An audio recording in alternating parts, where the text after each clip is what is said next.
Hi everyone. This video is going to be about how to use the chat Ava in your EXP classroom.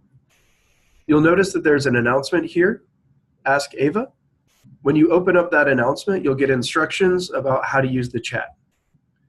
So it says that you can ask Ava about financial aid, ordering transcripts, Ashford University policies, student support programs, and much more. It does say below that Ava is not designed to answer questions about course content, concepts, or assignment-specific information, but you can try to ask general questions about things like discussions and quizzes. In order to get to Ava, go to the purple chat on the right, and Ava will load. It will introduce itself to you. If you don't feel comfortable putting in all of your information, you don't have to. The only thing you need to put in is your first name. Click Submit. It will ask for your student ID.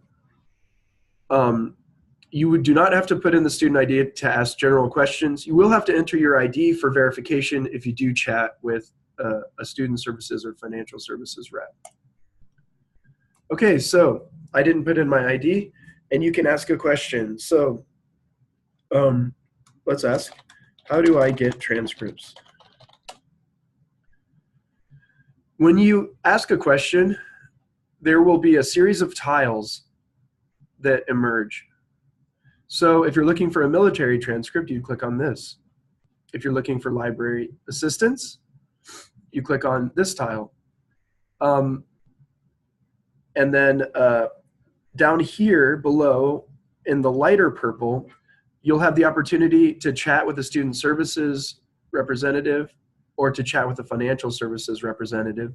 So if you click on those, it will actually connect you with someone and you will chat with them. Again, you will have to verify your identity using the standards set by Ashford. So if I wanted a military transcript, I could click on this and I can read this. And you can see here that if I have another question, I can respond to militaryta@ashford.edu.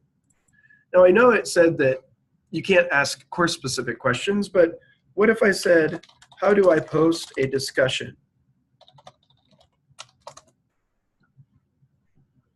You'll see that Ava replies here. To start your discussion thread, click on the reply button under the discussion directions. So here's some good instructions.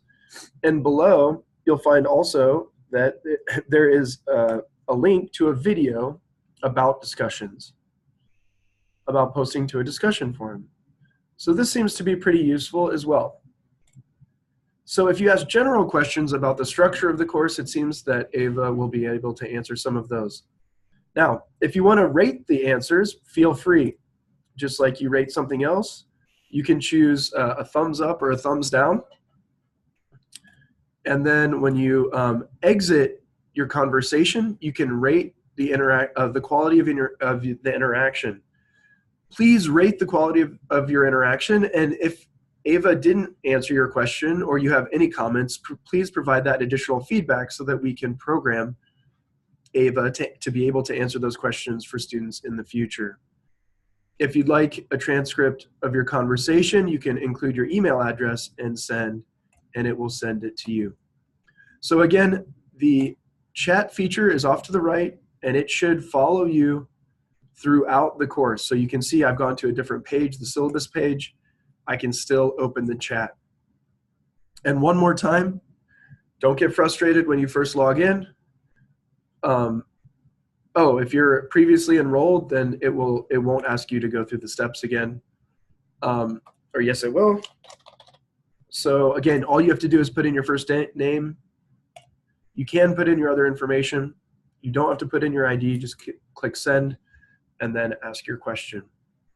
Hope you found this video helpful. Please use the chat. And remember that if you have any questions that the chat can't answer, you can reach out to your faculty member about course-specific content and your student advisor or enrollment advisor for questions related to anything outside of the class or logistics.